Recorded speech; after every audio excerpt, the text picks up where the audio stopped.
تم سچ کہہ رہے ہو، میں نے تمہاری کمپنی پر فاتحہ پڑھ دی تھی، اسامہ حیرت کے مارے بولا تھا۔ مینیجر کی پوسٹ کے لیے انٹرویوز رکھ لو کل، میں کل سے سب کچھ خود دیکھوں گا، تم اب اپنی کمپنی پر دھیان دو۔ یسوال کی غیر موجودگی میں اسامہ اپنی کمپنی کے ساتھ ساتھ اس کی کمپنی کے بھی تمام معاملات دیکھ رہا تھا، اس لیے یسوال اسے جان بوجھ کر ایسے بولا تھا۔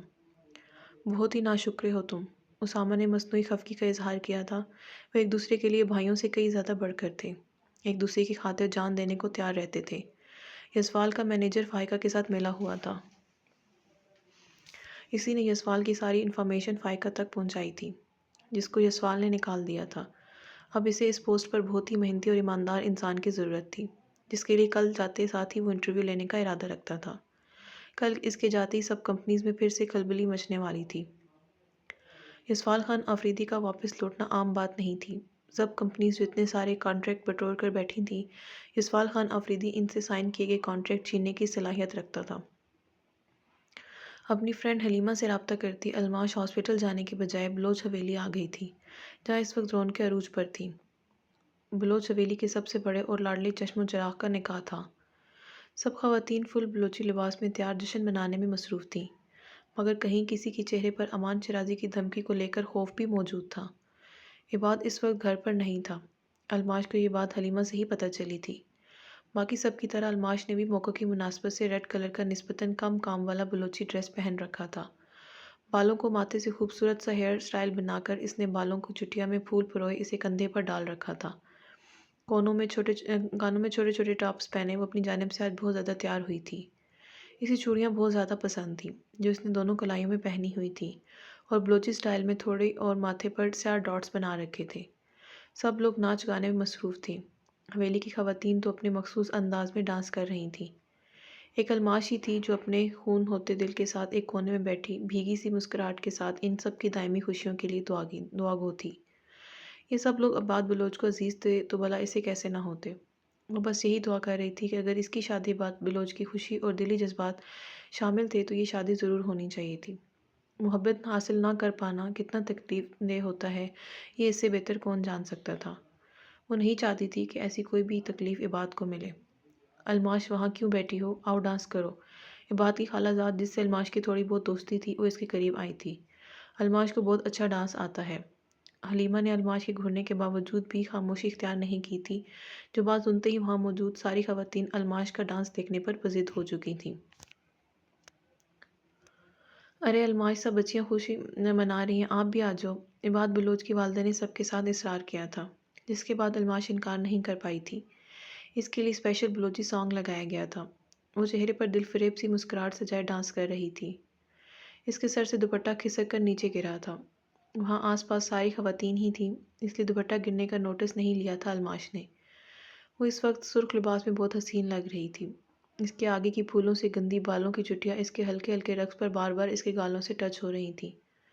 جب اسی لمحے عباد بلوچ وہاں داخل ہوا تھا، سب لوگ الماش کے رقص میں اس قدر مصروف تھے کہ کسی کو عباد کے آنے کی خبر ہی نہیں ہوئی تھی۔ الماش اپنے رقص میں فل مگن تھی۔ اس ہلے گلے پر عباد کے ماتھے پر جو شکنیں نمودار ہوئی تھیں، وہ اس لڑکی کا یہ دلفریب انداز دیکھ کر وہیں محوت رہ گیا تھا۔ عباد بلوچ کتنی ہی دیر اپنی جگہ سے ہل بھی نہیں پایا تھا۔ الماش کے ہونٹوں پر سجی سوگوار مسکراہٹ عباد بلوچ کو بھی بے چین کر گئی تھی۔ سائیں، عباد بلوچ کی خاص ملازمہ سکھا نے دھیرے سے عباد کو پکارا تھا۔ سکھا درمیانی عمر کی خاتون تھی، جو عباد بلوچ سے بہت زیادہ عقیدت رکھتی تھی۔ عباد اس پر آنکھیں بند کر کے اعتبار کر سکتا تھا۔ سائیں، یہ ڈاکٹر الماش ہے، اس گاؤں کی سب سے زیادہ پڑھی لکھی لڑکی۔ باقی سب کی طرح سکھا نے لہجے میں بھی الماش کے لیے محبت تھی۔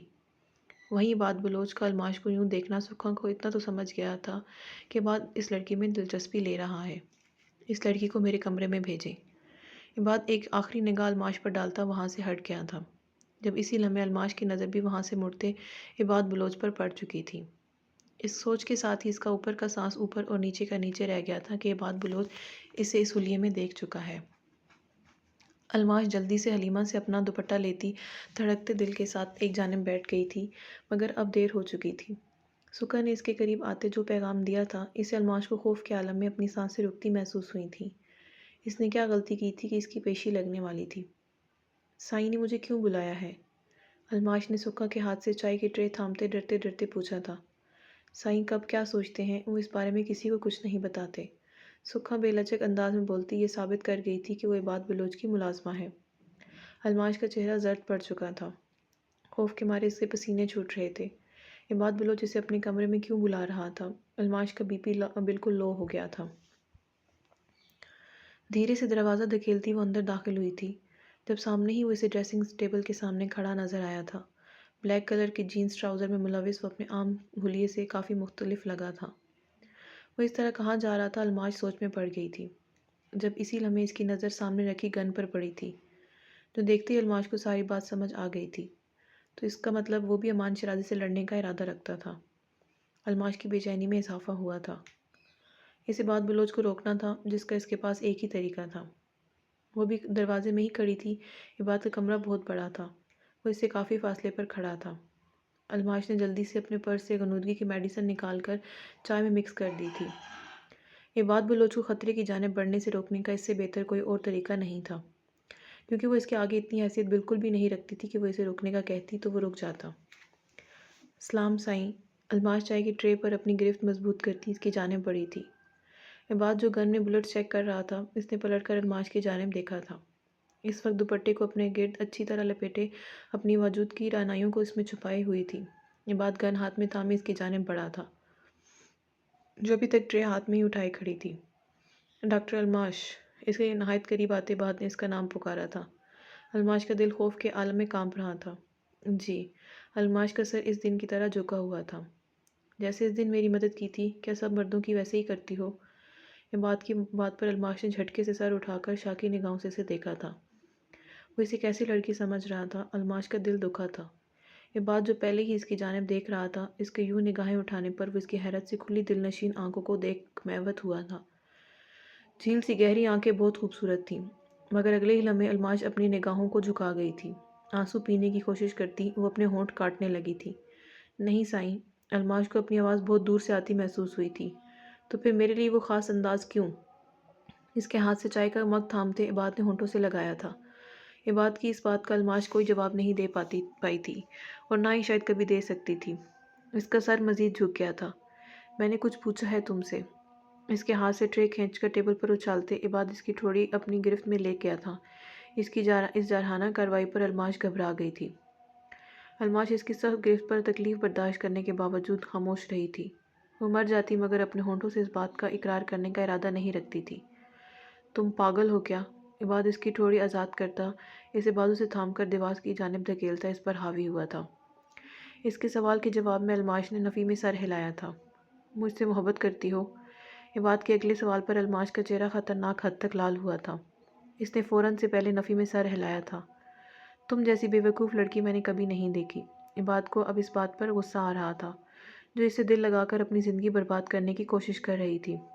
میں نے فضل داد سے کہہ دیا ہے، وہ جلد ہی تمہاری شادی کر دے گا اپنے بھتیجے سے۔ عباد نے اس کے منہ سے سچ اگلوانے کے لیے نیا طریقہ اپنایا تھا، جبکہ اس کی بات پر الماش نے تڑپ کر اس کی جانب دیکھا تھا، مگر بولی پھر بھی کچھ نہیں تھی۔ اس کی آنکھوں سے آنسو ٹوٹ کر گال پر بکھرے تھے۔ تم بہت خوبصورت ہو، اور عباد بلوچ کو خوبصورتی بہت اٹریکٹ کرتی ہے۔ بہت اچھا رقص کرتی ہو تم، اور عباد بلوچ کو رقص دیکھنا بہت پسند ہے۔ مجھ سے خوفزدہ ہو کر تم مزید حسین لگتی ہو، اور تمہاری ان آنکھوں میں اپنا خوف دیکھ عباد بلوچ کو بہت اچھا لگتا ہے۔ عباد اس کے ایک ایک نقش پر اپنے پسٹل کی نوک پھیرتا الماش کو خود سے مزید خوفزدہ کر رہا تھا۔ الماش نے سن رکھا تھا کہ عباد بلوچ بہت سخت مزاج کا انسان تھا۔ وہ جب غصے میں ہوتا تھا تو کسی کا لحاظ نہیں کرتا تھا۔ اس وقت بھی الماش کی خاموشی اسے غصہ دلا رہی تھی۔ وہ چائے ایک ہی سانس میں ختم کر چکا تھا۔ اسے آہستہ آہستہ خود پر غنودگی سی طاری ہوتی محسوس ہوئی تھی۔ عباد ہلکا سے لڑکھڑایا تھا جب اس کے گرنے کے خوف سے الماش نے اسے تھامنے کی کوشش کی تھی، مگر وہ دھان پان سی لڑکی اس لمبے چوڑے انسان کو سنبھال پانے میں ناکام ہوئی تھی۔ بہت مشکل سے وہ اسے تھامے بیڈ تک لائی تھی۔ عباد کا بازو اس کی گردن کے گرد لپٹا ہوا تھا۔ اس کے اتنے قریب ہونے پر الماش دھیرے دھیرے کانپ رہی تھی۔ عباد کا چہرہ اس کی گردن کی جانب لڑک آیا تھا۔ الماش کئی بار لڑکھڑائی تھی، مگر بہت مشکل سے اپنے ساتھ ساتھ اسے بھی گرنے سے بچایا تھا۔ عباد کا پورا وزن اسی کے اوپر تھا۔ اسے بیڈ پر لانے تک وہ بری طرح سے ہانپ گئی تھی۔